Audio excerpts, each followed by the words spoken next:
శ్రీమాత్రే నమః. నమస్తేనండి. Welcome to my channel. Shravana మాసంలో కృష్ణపక్షంలో వచ్చే అష్టమిని కృష్ణాష్టమి లేదా జన్మాష్టమిగా మనము జరుపుకుంటూ ఉంటాము. ఈ పండుగను ఒక్కో ప్రాంతం వారు ఒక్కొక్క విధంగా తమ తమ ఆచారాలు, సంప్రదాయాల ప్రకారము జరుపుకుంటూ ఉంటారు.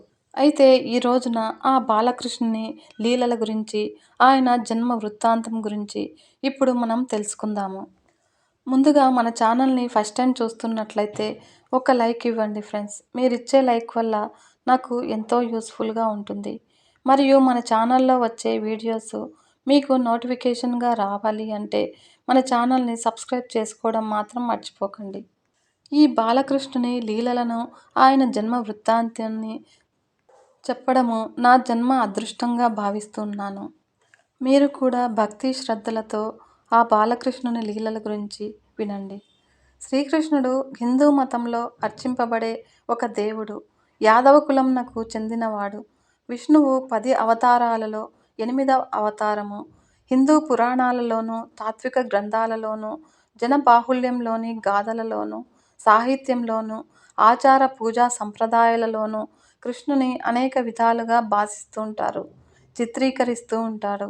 చిలిపి బాలునిగాను, గోవుల కాపరిగా, రాధా గోపిక మనోహరునిగాను, రుక్మిణీ సత్యభామాది అష్టమహిషుల ప్రభువుగాను, గోపికల మనసు దోచుకున్నవాడిగాను, యాదవ రాజుగాను, అర్జునుని సారథి అయిన పాండవ పక్షపాతిగాను, భగవద్గీత ప్రబోధకునిగాను, తత్వోపదేశకునిగాను, దేవదేవునిగాను, చారిత్రక రాజనీతిజ్ఞునిగాను, ఇలా బహువిధాలుగా శ్రీకృష్ణుని రూపం, వ్యక్తిత్వం, దైవత్వం చిత్రీకరింపబడినాయి.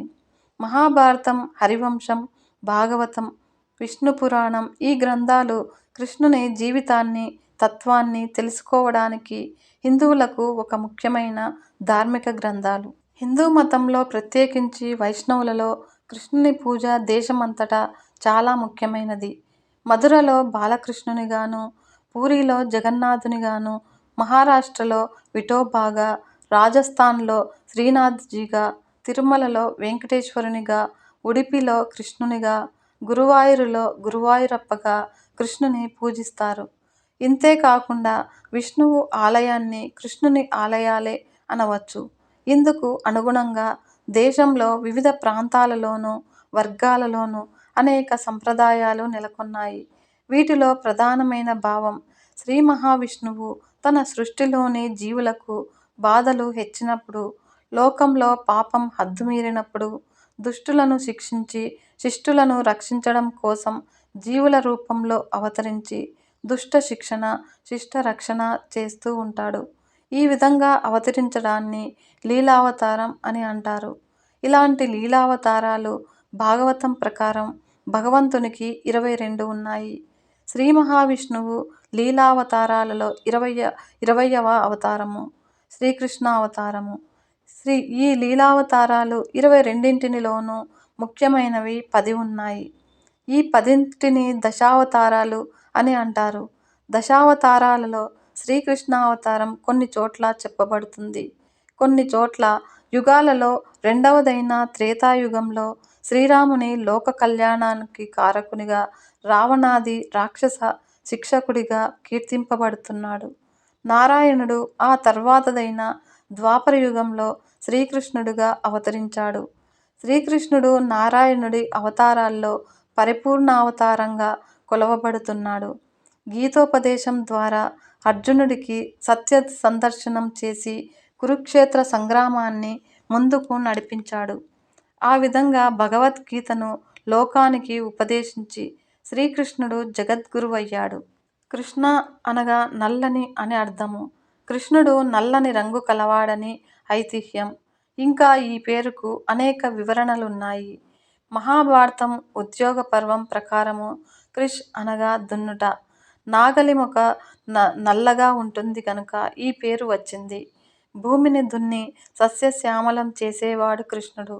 వ్యవసాయానికి ప్రాముఖ్యతను తెలిపే పేరు.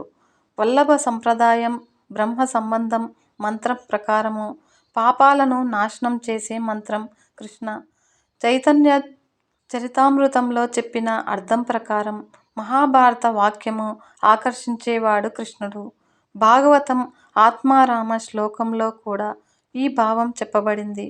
విష్ణు సహస్రనామం 57వ పేరుగా వచ్చిన కృష్ణ అనగా సచ్చిదానంద స్వరూపమును సూచించున్నది అని ఆదిశంకరాచార్యుడు వివరించాడు. ఇంకా కృష్ణుని గోవిందుడు, గోపాలుడు, వాసుదేవుడి వంటి అనేక నామాలున్నాయి. జగన్నాథుడు, విఠోబా వంటి పేర్లు కొన్ని ప్రాంతాలలో లేదా సంప్రదాయాలలో ప్రాచుర్యం కలిగి ఉన్నాయి. విష్ణు సహస్రనామంలో కృష్ణ అనే నామం 2 సార్లు వస్తుంది. ఈ 2 సందర్భాలలోనూ వివిధ వ్యాఖ్యానకర్తలు వివిధ భావాలను తెలిపారు. అవి క్లుప్తంగా ఇప్పుడు మనం తెలుసుకుందాము.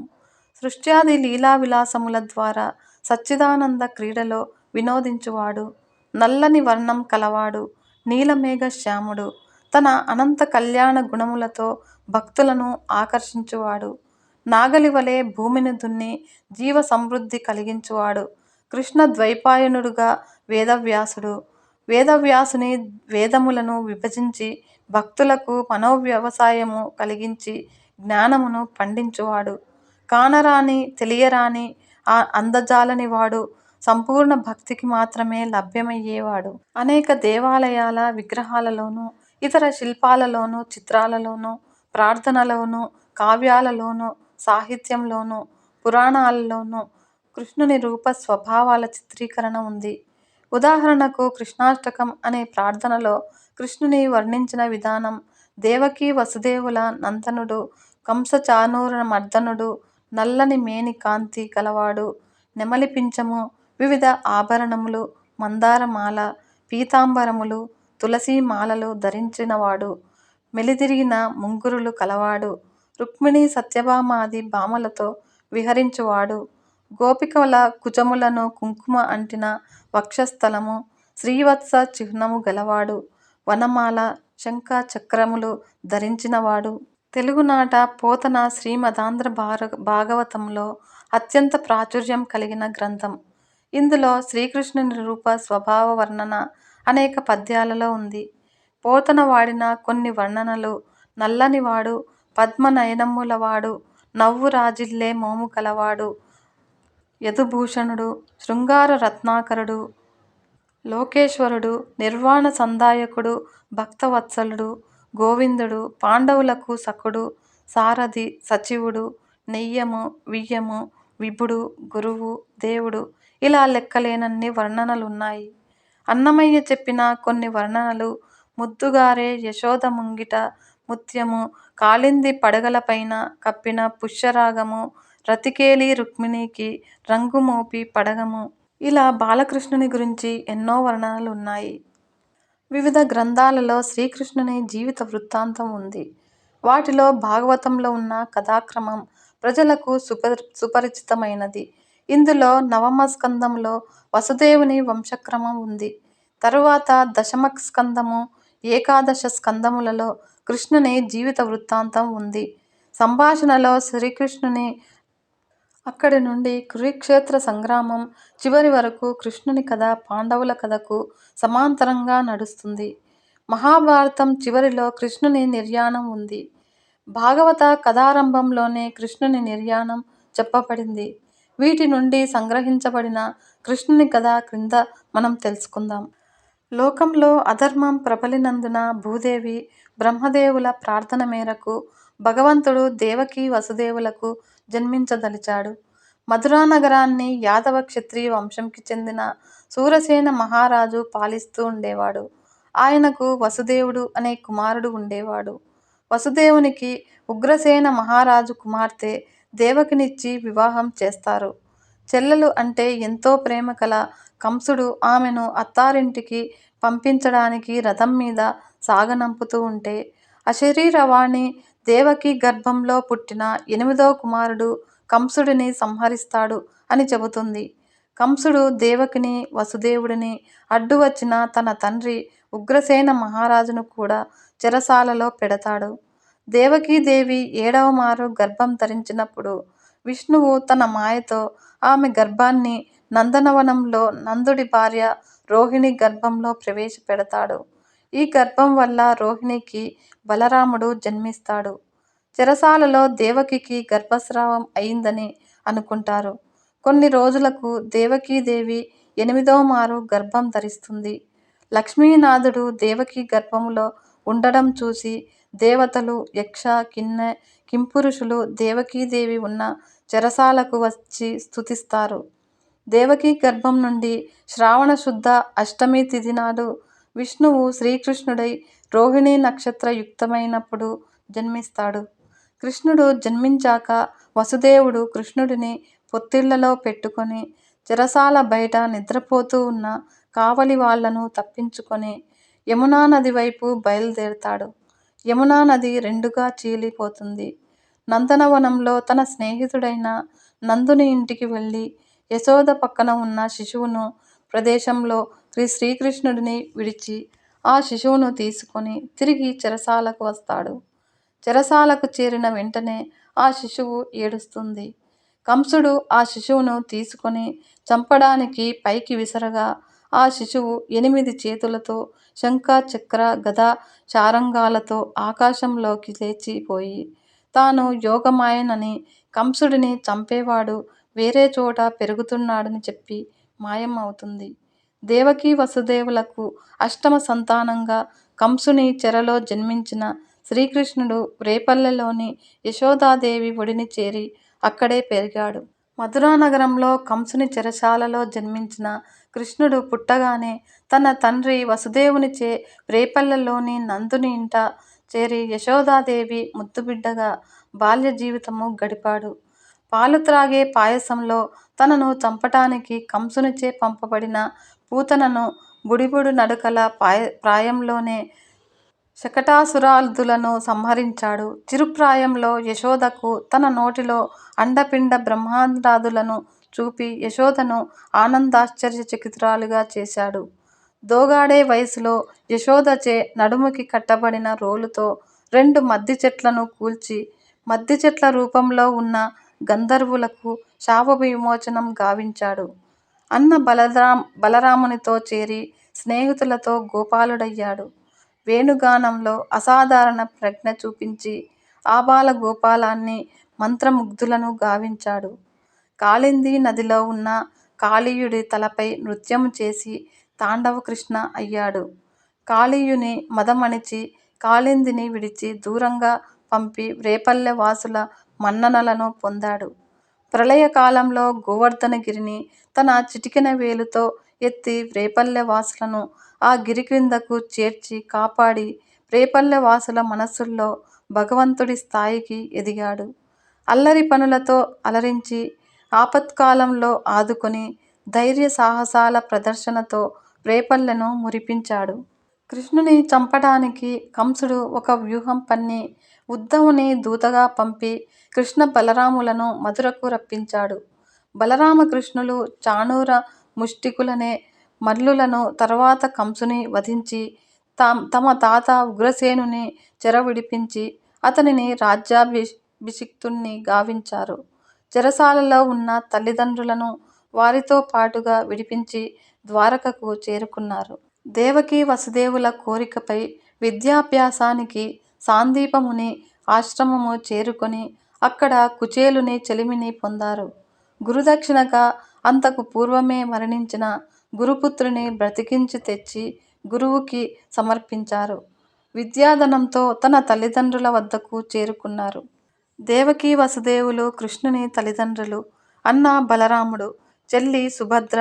కానీ బాల్యంలో బలరామకృష్ణులు యశోదానందనుల వద్ద రేపల్లెలో పెరిగారు. కృష్ణుని తమ్ముడు సాత్యకి. శ్రీకృష్ణుడు రాధాదేవిని ప్రేమించి బ్రహ్మదేవుని సమక్షంలో వివాహం చేసుకున్నారు. కానీ ఆమె శ్రీకృష్ణుని ప్రేయసిగా పరిగణించబడుతుంది. రాధాదేవి అనేక పురాణాలలో లక్ష్మీదేవి అవతారంగా వర్ణించబడింది. శ్రీకృష్ణుడు అష్టమ మహిషులను వివాహమాడాడు. విదర్భరాజైన భీష్మకుని పుత్రిక రుక్మిణి కృష్ణుని ప్రేమించింది. కానీ ఆమె సోదరుడు రుక్మి అతడిని ద్వేషించి ఆమెను శిశుపాలునికిచ్చి పెళ్లి చేయాలని నిశ్చయించాడు. రుక్మిణి పంపిన రహస్య సందేశము గ్రహించి కృష్ణుడు ఆమె అభీష్టం మేరకు రాక్షస పద్ధతిలో అపహరించి వివాహం చేసుకుంటాడు. సత్రాజిత్తు కుమార్తె సత్యభామ. కృష్ణుడు శమంతకమణిని తన కిమ్మని కోరగా అతను అంగీకరించలేదు.